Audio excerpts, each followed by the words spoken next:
I want to give you guys a quick update since SBET's earnings and go over also BMNR, some really good stuff coming out of BMNR, also BitMine. And I wanted to go through it because some of this stuff is incredibly bullish, incredibly interesting.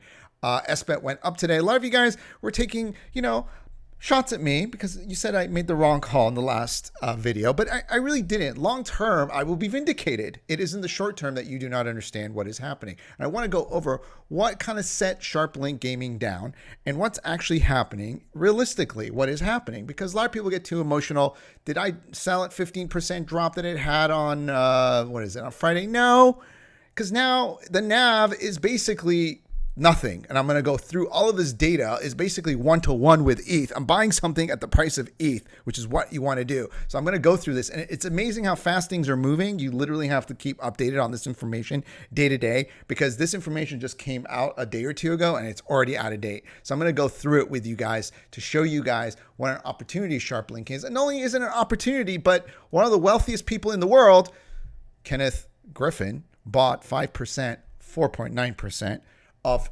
SBET.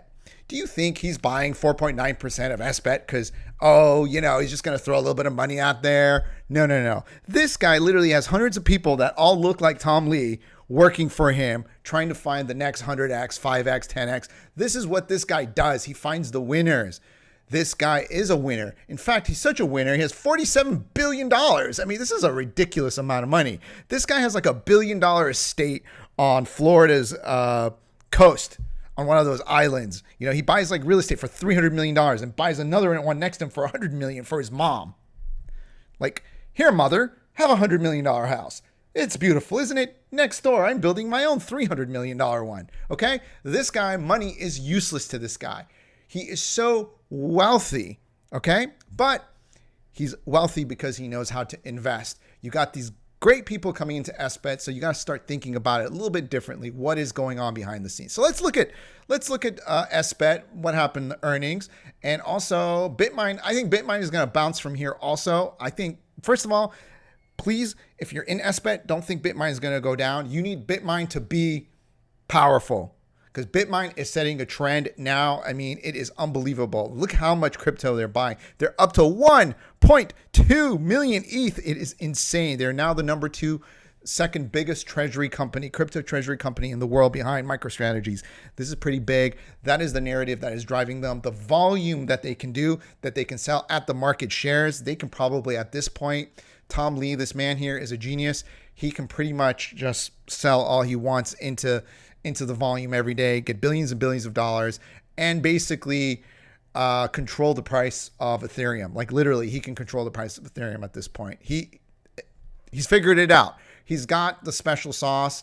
I think BitMine is going to go a lot higher, but listen, it needs to consolidate for a while. It's going to basically go up and down, up and down, up and down. It's probably going to go between 50, maybe even touches in the 40s, up and down. But I'm going to show you how much Ethereum is backing a BitMine. You're going to be shocked at how much it is. Everything I said is coming true, but you guys want instant result. It doesn't take instant result. It takes a little bit of time. Okay. You guys need to relax and let these companies do their work. Okay. And it's actually, they're moving at a pace that I can't even believe it. And people are getting like annoyed. They're like thinking, oh, why isn't the pace fast enough? It's pretty damn fast. Okay. These guys are moving pretty damn fast. And I think this pricing here, $20, is going to look incredibly cheap in a month or 2 months from now. So let's look at what's going on. This guy did a great job here. I also have this posted on my Twitter. You can go to the links up here and go to my Twitter, Dow Kingdom. And then you can look at this stuff. First of all, look at SBET, $3.5 billion. And I think it's a little bit more now, but when they took all this numbers out, including the enterprise value, this is the thing, guys, their earnings wasn't terrible. It just wasn't great the way people thought it was going to be. Number one, they got shined by BitMine. Number two, number three, they are also taking like some, shares for themselves and payments and shares and so forth. And they showed a loss for SharpLink Gaming and all that business. So it was kind of like, it wasn't the greatest, but it wasn't really the worst. They've done relatively well. Consensus is backing these guys up big time, and nobody's really pricing that in. Should this be worth, look at this, MNAV, current current value to ETH? 1. It's priced the same as ETH. You can't value SBET at the same price as ETH. When you look at who is running the company, who is backing the company, and now Ken Griffin is buying 5% of the company, you can't, it's ridiculous. But anyways, it's tied to the price of ETH, and I'm okay with that, because if ETH doubles, so will SBET. If ETH triples, so will SBET. And if we believe that ETH by the end of the year will even do a double from here, which is about 8,500, 8,600, which some people think is low, some people think is high. I think it's probably realistic. Then it's going to double to the end of the year. What other stocks do you have that are going to double by the end of the year?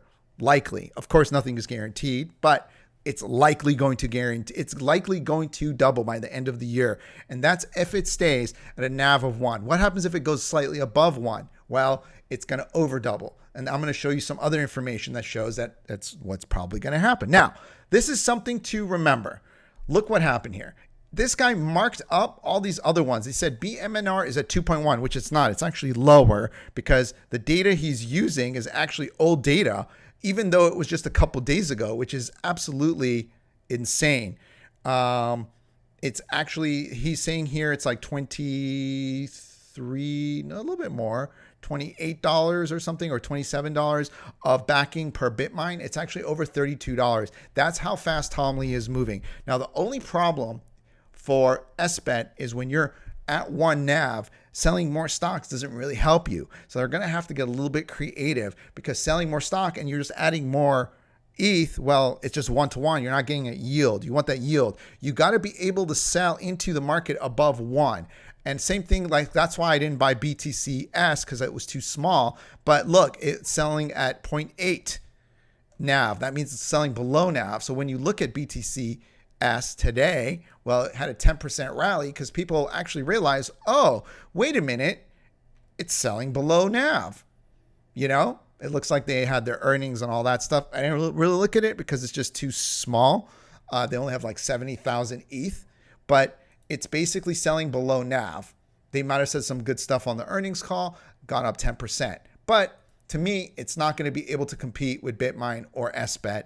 I don't want to own it for that reason, but nothing against it. It shouldn't probably be also trading this cheap. So this way you have a better idea of what you can get into. All this stuff is on my Twitter. You guys can go take a look. Now, this is the filing by Ken Griffin, who almost bought 5%. I mean, he bought 8 million shares. You can do the math. I mean, he put about $170, $180 million in this thing. It's a chunk of change. He's not going in this thing because it's like, oh, he's going to throw away $180 million. This guy makes money. He sees the potential. This is very powerful. I did look this up. This is real. This is from SEC website and everything like that. So this is all there. Now, there are certain things that are going on behind the scenes that you guys have to keep in mind. There's another wallet people are tracking that in the last 5 days, an unknown company has bought 92,000 ETH. Okay. So we don't know who this company is. We don't know. It could be an entity. It could be a company, but people are buying ETH and entities. It could be another person or another company entering the ETH game, treasury game. So these are things you got to kind of keep in mind when you're looking at the price of ETH. Not now, but in 30 days, you're trying to project it out. So a lot of people are like, oh, ETH isn't going to get past 4,900. I've actually heard that even in my own group. I have a group on Discord. We have 1,000 people who are all crypto people. A lot of people don't think it's going to get past it because they're too deep in the weeds. They don't understand the narrative has changed. They're too into the tech. Forget the tech. Forget all that. The reality is supply and demand. That's the real reality. The tech doesn't matter. Bitcoin tech isn't better than anyone else. In fact, it's not. It's not as good as anyone else. It's worse. But it's a store of value for people. It's the narrative. It's the story that drives these things. It's the story and the narrative and the people backing them that drive them. And ETH has all of that now versus it didn't even 60 days ago when it was like at $1,300, $1,400. Okay? Things change very fast on crypto. Very fast. Okay? So you got to understand how things are going. Ethereum.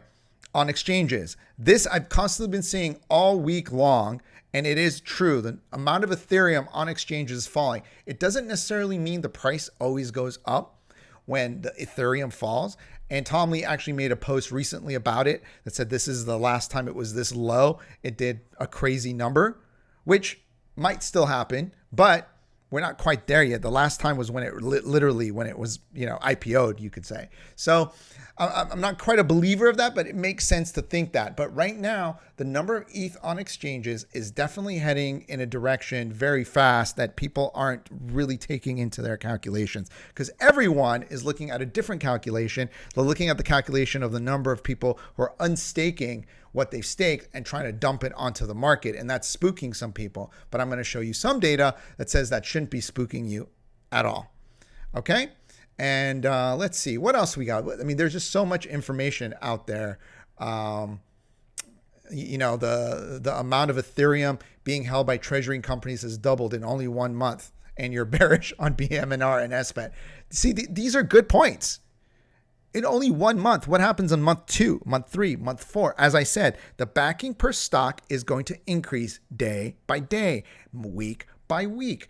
SBET won't have $20 of backing in a month. It'll have 25, 28. Do you know another stock where you could say its backing and its price is probably 90% probability going to go up in a month or two? No. On SBET, you can kind of gauge that. And same thing with BitMine. You can kind of say that because they've been doing it. Okay. So let's look at the next stop here. So what happened was a lot of people are starting to look at this number. These are the people that are shorting on the CME ETH. ETH has record high. ETH's CME shorts has hit record high. Another massive short squeeze is coming. Well, two ways to look at this. Short squeeze is coming, or people believe it's overvalued or people believe it's going to start selling because all those people are unstaking. Retail is really unstaking ETH as fast as they can. But sometimes retail's right, but a lot of times retail's wrong. And I think in this particular case, retail is probably going to be wrong, because when you saw what happened when MicroStrategy started buying Bitcoin and all these other companies started buying Bitcoin and it became institutionalized within a couple of, I would say about a year, all of a sudden it became basically institutionalized everywhere. Well, you sent basically Bitcoin from 20,000 to over 100,000. Do you think the people who sold on month 1 when Bitcoin went from 20 to 30,000, which I know some people who did, do you think they're regretting it now? Yes, they are. So when something like this is starting, retail does sell. And retail is selling Bitcoin as we speak too. Have they been right on their Bitcoin selling trade? I see people all over X saying they're selling to fix their homes or buy a car. I mean, it's a terrible mistake, because this is really the start. This is not the time you should be selling your Bitcoin or your Ethereum. It's the same theory. Okay, this is really the beginning. Whether we have a 2x or 3x or 4x left in Ethereum, it's hard to tell, but we have something left. It's not over. This is really the start, especially from people that you're starting to see come into the game and understanding this is the replay of what we saw with MicroStrategies. So this could be a lot of fuel to the fire if Ethereum breaks 5,000, 550, 500. This thing is probably going to, and a lot of people don't know this about crypto. I've been in crypto for a long time now, over 10 years. A lot of people don't know this, is that most of the time Bitcoin and Ethereum had their massive rallies or pumps. It happened because people got short squeezed on one side or the other. Even the drops during FTX, which took it all the way down to 16,000, that was because of the liquidations that was taking place. That wasn't because of the people selling. That's because of the liquidations. So you got to understand the upside is where historically liquidations, whether it's short squeeze or on the way down, people getting liquidated because there were too many people long, had the wrong bet, was causing the price of ETH and Bitcoin to go up and down and be volatile. It's kind of calmed down over the last year because of all this Wall Street money and all the options. It's kind of stabilized it. But these great moves can still happen if the amount of money that people are shorting on Ethereum is on the wrong side of this, which potentially it is. I wanted to also show you this. This is MicroStrategies. MicroStrategies is evolving, and it's important to know what they're doing because SBET and BitMine are basically the same strategy they're going to employ. So you got to understand what they're doing so you understand what BitMine and SBET are probably going to do. So when they're 4 times against NAV, strategy will actively issue MSTR to acquire Bitcoin. I don't think it's going 4 times NAV, because if it does, that means it's $75 billion worth of Bitcoin times 4 means a $300 billion market cap. I can't see people paying that much again. It has a smaller market cap where it did get to 4, so I don't see it getting there again. Okay, between 2.5 and 4 MNAV, strategy will opportunistically issue MicroStrategy stock to acquire Bitcoin. So it's saying up to 2.5. Will it get up to 2.5? Listen, they're going to go in the S&P. Will that create enough demand to push them to 2.5? Maybe. It's going to be close. 2.5 would value MicroStrategies at 187 billion. It's high. And then below 2.5, strategy will tactically issue MSTR to pay interest on debt obligations, fund preferred equity dividends, and otherwise deemed advantageous when otherwise deemed advantageous to the company. So, and then below 1, strategy will consider issuing credit to repurchase MSTR. This is actually a hell of a strategy that they've set up here. So at 2.5 and below, they're just going to basically sell to pay their interest dividends on all those bond issuances and stuff that they did. So people who think that they're going to go insolvent and all that stuff don't really know what they're talking about. There's nothing to go insolvent about. Okay. This guy, Michael Saylor, a lot of people have been talking crap about him all weekend, which is insane. He's a lot smarter than you think. Okay. I mean, there was that one guy who was just going off. I'll show you guys at the end. Hopefully I can find the video, or maybe I do another video. He was literally just saying how MicroStrategy is a Ponzi and all this stuff. And the facts of the matter is he doesn't know what a Ponzi is. Okay. If you don't know what a Ponzi is, you should probably not talk about it, because if you don't even understand the definition of it, I should probably do a video about what a Ponzi is, because everyone likes to call everything a Ponzi that they don't understand or that didn't go make them a 10X. Okay. So unfortunately, that's where we are on X. The funny thing is, BitMine also says sizable short position on ETH is the future buying power. So they're already going, well, you know, we like these shorts, which is a very interesting comment to be made by actual company. And then 9 hours ago, BitMine said their holdings are now, I mean, this is incredible, trading at $6.4 billion. Wow. I mean, they're the 10th most liquid US stock. I mean, this is an incredible amount. They have holdings of $6.6 billion, including 1.5 million ETH tokens. I mean, guys, I my hat's off to Tom Lee. That's absolutely out of this world. Unbelievable to acquire 1.5 million ETH. Let's see what percentage he's already at compared to how much ETH that is. I mean, he's already purchased 1.23% of all ETH. Isn't that crazy? Isn't that crazy? I mean, it took MicroStrategies, or a strategy that they call it now. It took them a long time to get to this position. Wow. I'm kind of mind blown. I'm kind of mind blown. And this is why they're getting the premium. They're getting the premium because they've just collected a lot more ETH. Now, think of it like this. If they add the ETH that SBET has on top of this, they would have, and that's why I think they're going to be a takeover target. You know, I think what I keep saying there is probably going to happen sooner than later, is almost 2%. They're not too far off. And all they got to do is issue some stock and they get SBET, and it is what it is. This is looking good. Now, let's keep going.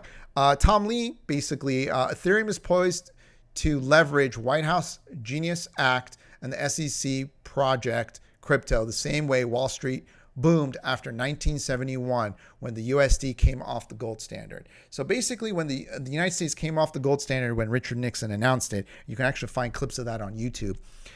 It basically opened up, yes, inflation did kick up because now you could basically print more money.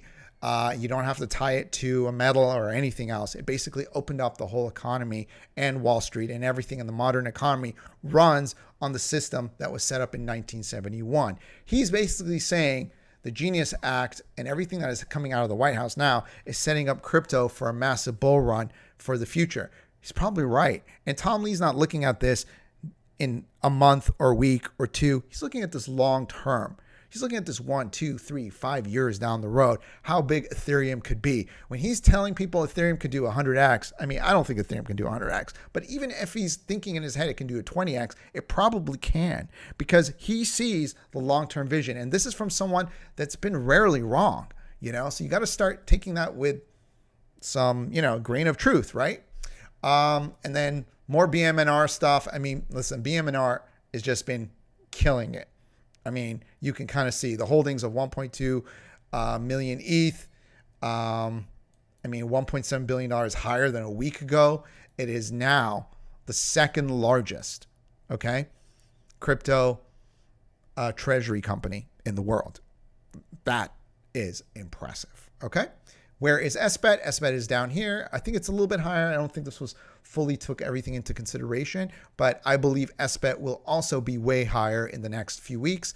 I would probably put SBET in the fourth or possibly, yeah, I'd probably put them somewhere right now. They're about sixth position. I think the fourth or third position is in play for them over the next, I'd say, few weeks to a few months, as long as they keep on the track that they're going at. I don't see why they can't come up right behind Mara and overtake Mara within the next month or two. That is actually a possibility. I just don't know how they're going to issue more stock because they are at 1-to-1 on NAV, but that would mean their stock price will have to go up. Maybe they do some private placements, maybe having Ken Griffin on board, maybe our man right here gives them a loan. You never know. Gives them some convertible notes. Maybe they're working on some convertible notes. We have to see what happens, okay? BitMine also benefits from being highly liquid stock, which we already talked about. I mean, the fact that they're the number 10 stock means he basically has a cash printing machine. He can basically sell $100 million, $200 million worth of stock every day. Probably wouldn't even notice it, you know? That's the crazy part about it. He could probably do it. And probably some of this going down 5% is probably some of that selling. They could do it easily. And you can see there's a great demand for their stock. So it doesn't really make a difference. They can easily sell into it, and they have been.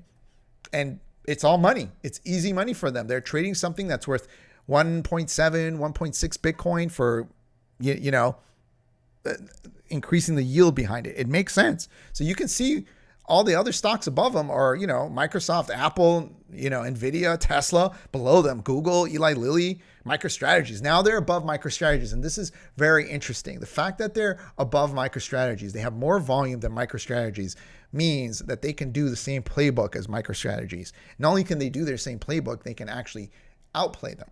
So I want you to understand that this playbook has already been done. It's just being copied, maybe with some nuances. So when people are negative on BitMine or SBET, it's not a short-term play. You got to give it a little bit of time, okay? Now, let's continue. Okay, so this is probably one of the most important pieces of data that I've seen, all right? This guy actually worked out the numbers. ETH holdings, Ethereum price at 4,300 values. And by the way, it's a little bit over 4,300 right now. $6.5 billion. Total NAV, $6.5 billion. Estimated outstanding shares. You don't know the shares exactly, but it's estimated. Share price is a little bit higher than 53. Estimated market cap, $10 billion, 700 million. Estimated NAV, $32. Boom. I think his estimate is probably on. I give a range rather than a number.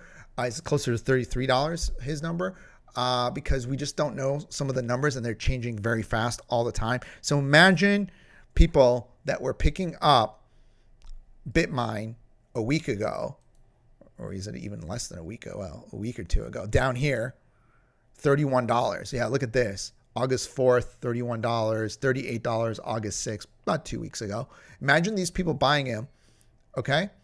Well, they were buying when it only had like under $20 worth of backing. I believe it had like $15 or $16 worth of backing. And one of my videos, I said, oh, Tom Lee said they have $22 worth of backing. And I think at that point it was already at $40 or something. Well, look at this. In this short period of a time, they now have $32 worth of backing. What is it going to be next week? What is it going to be the week after? And this is what I said. Every week it's going to climb up. Every week, 32, 34, 35, 36, 37, 40, 45, 48, 49, 50. It's going to climb. And same thing with SBET. You know, you're sleeping on SBET because it's not as big, but it's also got a higher potential, and it's also kind of like capped at how low it can go. Of course, it can always go below NAV, but I'm going to show you some information that what happens when things go below NAV also. So you guys can understand. Usually when things go below NAV in a bull market, they kind of come back up, especially if we're going to a bull market, especially if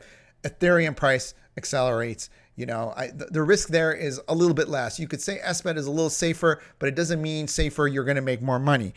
you might end up realistically just making more money because BitMine is just so much better at what they're doing right now. You know what I mean? Tom Lee said last time ETH balance this low, ETH was $30 and went to $1,500.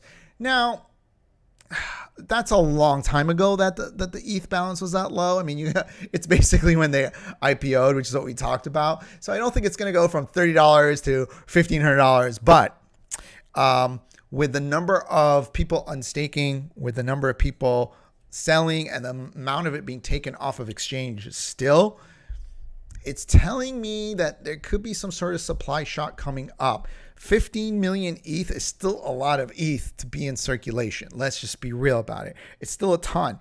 It's not as much as 30 million ETH that was running around here. But keep in mind, the price of ETH still went up even when there was a lot more ETH on the market. Okay. And it actually crashed down to about, what is it, $1,400 when it had only 17.5 million ETH. So it still can crash down. So it's not necessarily 100% correlated, but, you know, if you get this number low enough, I guess at some point there could be a supply shock, but I don't think we're there yet. I don't see it. There's an enormous amount of ETH. Even 10 billion ETH on the markets or 5 billion ETH on the exchanges is just an enormous amount of money. So I'm not really worried about all that kind of stuff, but it is interesting to think about it. Okay. And that's basically it. And a lot of people are talking about Michael Saylor's strategy.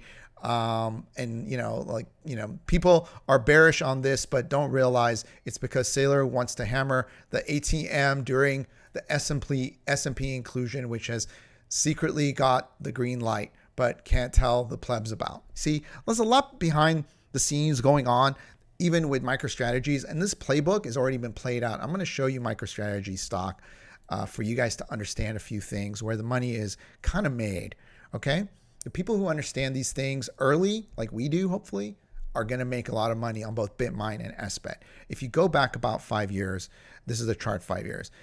When you look at MicroStrategies, it was actually selling below NAV, very similar to where SBET is. Okay. Now SBET's got competition. They got BitMine as competition. So they might never get to the lengths, to the 4x and 2x and the 3x of BitMine and MicroStrategies. But however, the play is very similar. Okay, they were selling below NAV. Once the market started heating up, they went above NAV. Now, what is the difference buying something below NAV or closer to NAV than not? I actually have experience with this, and it actually happened to me on this particular. I don't even know if it's an index fund. I'm in this, and I'm in the Bitwise 10 crypto index fund. I bought this around $26, $25. Okay, about $25, $26. Okay. Last year around, I believe it was around here. And funny enough, I didn't even look at this stuff, or I might have just peeked at it and I was like, it's selling below NAV. I think I peeked at it and I was like, but I still want exposure. And the reason I bought this is because it gives me exposure to all of this in one buy. But back then Bitcoin was like 85% of it. It's been reweighted because some of these other cryptos have accelerated. And I at that point, I only owned Bitcoin in my own wallets, Ethereum, and Avalanche. I didn't own any of these other ones. So I was like, I wouldn't mind to have some exposure to these other ones because I don't have exposure and I really don't want to just go and buy XRP and Solana. I definitely don't want to own Cardano, but I definitely did want exposure to Chainlink and Sui. I do think those are good projects. I definitely don't want Litecoin and Polkadot. So I took the good with the bad. I think Polkadot's probably going to go to zero eventually. But I took it good with the bad and I was like, I want exposure just in case something pops off. And I was right. Because this has outperformed everything in my portfolio. This is now a 3x in my portfolio.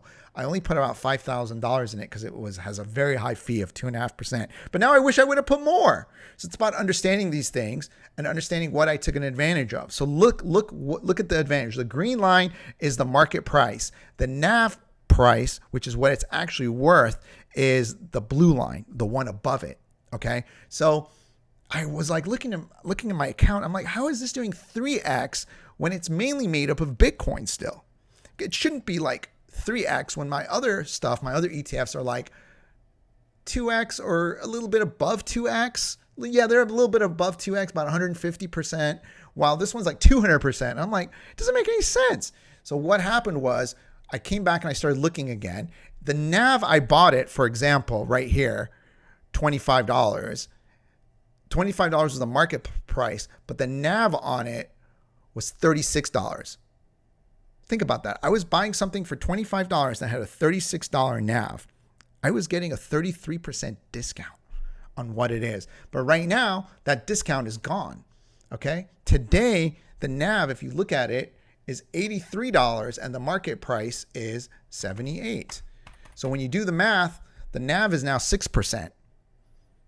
It's closed. It closed in because when you go to a bull run, when you go through a bull run like this, also I think they're trying to make this into like an ETF so it matches the NAV even better, which is great for me because that means I'm going to gain another 6% automatically. I believe that's what they're doing. I could be mistaken. I don't really keep updated on it because I only got like a little bit of money in there, 15 grand at this point. It's not something for me to do research on, and it's also a fund. So it's like, who cares? But 6% is what it's closed in on.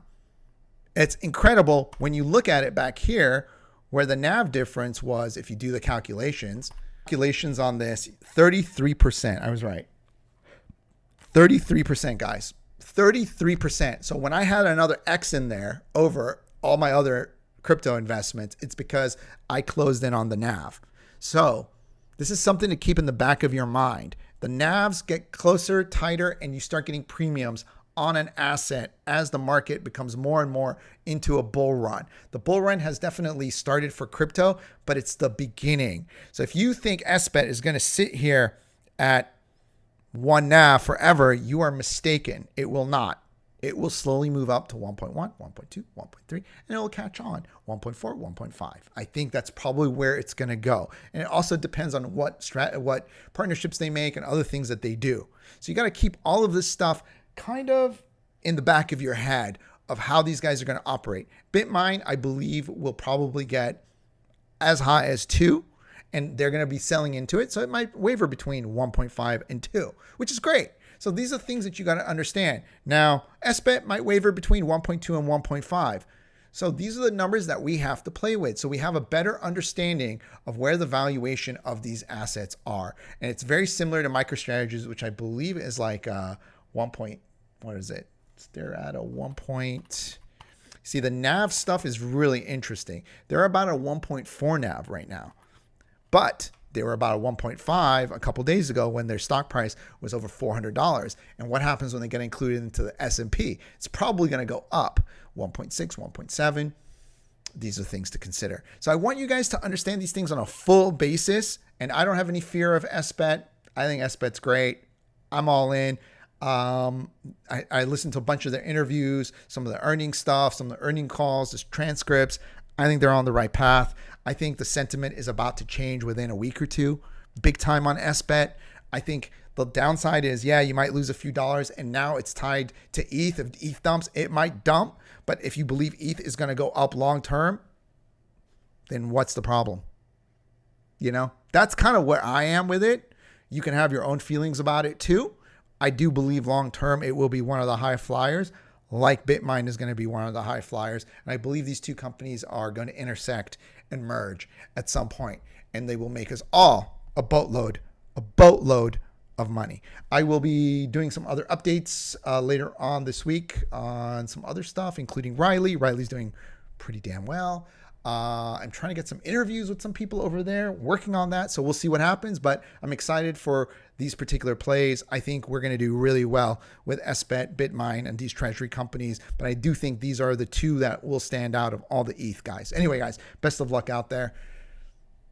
Don't panic and don't be a crybaby. It's just too much, guys, too much. Okay, take care.